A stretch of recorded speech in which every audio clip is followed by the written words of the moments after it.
महात्मा बुद्ध के उपदेश, विचार और कहानियों से जीवन में सकारात्मक बदलाव आते हैं।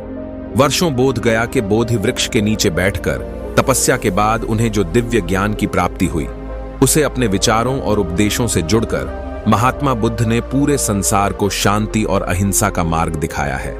इसलिए बुद्ध के विचारों को सुखी जीवन का सूत्र कहा जाता है। महात्मा बुद्ध की विचारों से प्रेरित एक कहानी आज हम लेकर आए हैं, जिसका शीर्षक है अकेले रहने की ताकत। महात्मा बुद्ध अपनी उपदेश और विचारों से हर एक व्यक्ति को जीवन जीने का सही मार्ग दर्शाते हैं। दूर दूर से लोग उनके पास आकर ध्यान और ज्ञान का चर्चा करते हैं। उनका ज्ञान देने का तरीका भी बड़ा अनूठा है। वो अपने सभी शिष्यों को उपदेशों के माध्यम से ज्ञान देते हैं और फिर ज्ञान को अपने व्यवहारिक जीवन में उतारने का सही मार्ग दर्शाते हैं। एक बार महात्मा बुद्ध के पास एक सम्राट अपने 12 साल की बेटे को लेकर आता है और बुद्ध को प्रणाम करते हुए कहता है बुद्ध, मेरा बेटा जन्म से ही ऐसो आराम की जीवन जिया है, महल में पला बड़ा है। अब मैं चाहता हूं कि ये हमसे दूर अकेले एक साधारण शिष्य की तरह आपके साथ रहकर ज्ञान का अध्ययन करे। आप कृपया मेरे बेटे को कुछ दिन आपके पास रहने के लिए अनुमति दें और उसे आपके साथ बिल्कुल भी ऐसा नहीं लगना चाहिए कि वो किसी सम्राट का बेटा है। उसे एक साधारण शिष्य की तरह ही ज्ञान देने की कृपा करें। बुद्ध ने मुस्कुराते हुए कहा, सम्राट, सही ज्ञान इसी तरीके से ही प्राप्त किया जा सकता है। अगर तुम अपने आप को दूसरों से बड़ा समझोगे तो तुम ज्ञान ग्रहण नहीं कर पाओगे। अगर तुम्हें ज्ञान ग्रहण करना है तो तुम्हें दूसरों की तरह अपने आप को साधारण समझना होगा। यही ज्ञान ग्रहण करने की सबसे पहली सीढ़ी होती है। तुम निश्चिंत रहो और तुम्हारी बेटे को यहीं छोड़ जाओ। शाम को महात्मा सम्राट के बेटे को अपने साथ लेकर समुद्र के किनारे टहलने के लिए निकल गए। किनारे पर चलते चलते सम्राट का बेटा अपनी परिवार और पिता माता को याद करके अचानक रोने लगा। वो ये नहीं समझ पाया था कि उसके पिता उसकी भलाई के लिए उसे यहां छोड़कर गए हैं। उसे रोते हुए देखकर बुद्ध ने कहा, बेटा, हो सकता है कि आज मैं तुम्हारे आंसू पोंछ दूं, लेकिन कल तुम फिर अपने आप को अकेला पाओगे। याद रखना, जीवन में इंसान अकेला आता है और अकेला ही जाता है। जितनी जल्दी जो इंसान इस बात को समझ लेता है, वो उतनी जल्दी आत्मज्ञान की रास्ते पर निकल पड़ता है। जो इंसान अकेला रहना सीख लेता है, वही खुद से प्यार कर पाता है, और जो खुद से प्यार करना जानता है, वो किसी के भी जाने का अफसोस नहीं करता है। किसी भी कार्य की शुरुआत में समस्याएं आएंगे ही, लेकिन कुछ दिनों के बाद वो सब आत्मसात हो जाती है। बुद्ध की बातें सुनकर सम्राट की बेटे को थोड़ी हिम्मत मिली। जब सम्राट का बेटा रात्रि का भोजन करने के लिए भोजन कक्ष में पहुंचा, तो आसपास के सभी शिष्य उसके पास आने लगे। सभी को पता था कि यह सम्राट का बेटा है और अगर हम इससे दोस्ती कर लेते हैं तो उससे हमारा बहुत फायदा होने वाला है। लेकिन कुछ शिष्य जो अकेले रहने का महत्व को समझते थे, वो दिखावे में विश्वास नहीं करते थे। वो सब सम्राट के बेटे के पास जाने की बजाय अपना पूरा ध्यान खाने पर दे रहे थे। एकांत में बैठकर अपना भोजन कर रहे थे। कुछ दिन बीत जाने के बाद एक दिन बुद्ध सम्राट की बेटे को साथ लेकर एक पहाड़ी की चोटी पर गए। पहाड़ी पर पहुंचकर बुद्ध ने शिष्य से कहा कि अब तुम्हारा ज्ञान पूरा हो चुका है, बस एक आखिरी रात तुम्हें यहां पर बितानी होगी। उसके बाद अगले दिन तुम राजमहल जा सकते हो। बच्चा ये सुनकर बहुत खुश हो गया कि अब वो वापस अपने राजमहल चला जाएगा। शिष्य ने आग्रह से पूछा, पर आज रात मुझे यहां कैसा ज्ञान मिलेगा? बुद्ध ने मुस्कुराते हुए कहा कि यहां पर जो एक कमरा है, वहां तुम्हें रहना होगा। हर रोज रात को यहां पर एक बाज आता है और रोज सुबह एक चरवाहा यहां पर अपनी भेड़ों को चराने के लिए लेकर आता है। तुम्हें कमरे की खिड़की से रात को उस बाज को देखना है और सुबह उन भेड़ों को देखना है। उनकी गतिविधियों पर ध्यान देना है और अगले दिन मैं तुम्हें लेने यहां आऊंगा। तुम उस बाज और भेड़ों की जो खूबियां देखा होगा, वो सब अगर मुझे बता पाए तो मैं तुम्हें तुम्हारे राजमहल वापस भिजवा दूंगा।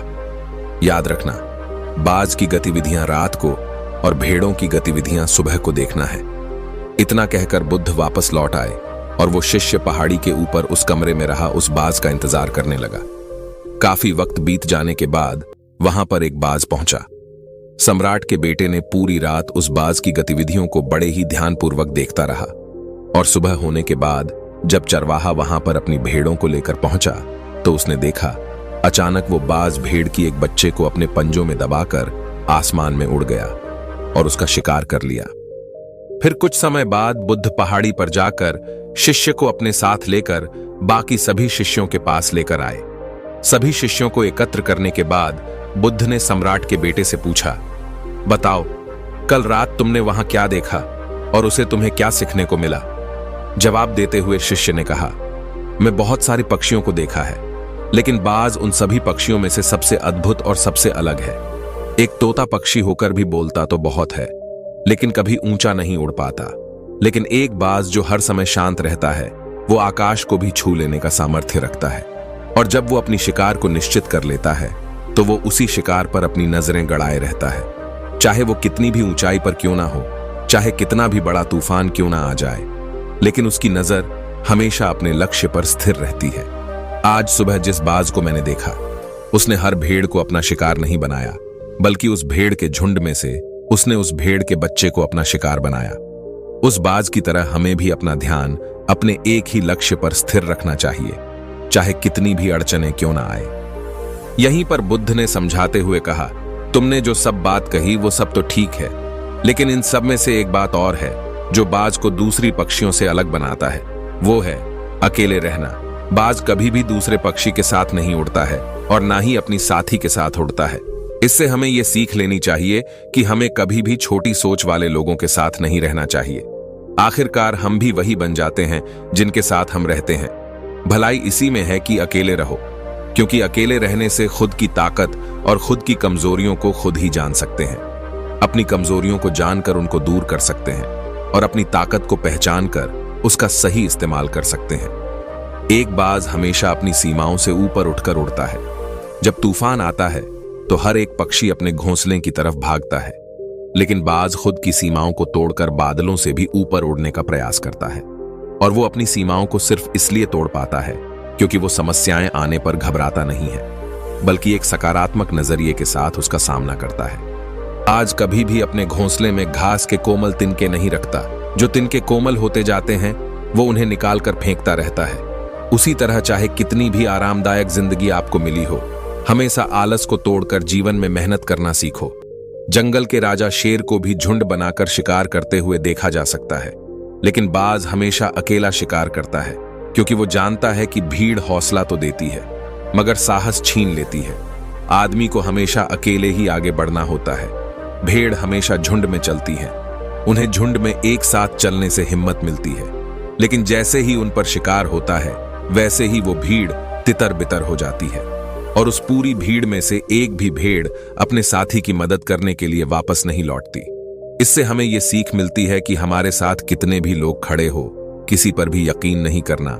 यकीन करना है तो खुद पर करना है, क्योंकि बुरा समय आने पर वो भीड़ कब तितर बितर हो जाएगी आपको पता ही नहीं चलेगा। बाज की इस सारी खूबियां आप लोगों में तभी पैदा हो पाएगी जब आप अकेले रहने का अभ्यास करेंगे। धन्यवाद।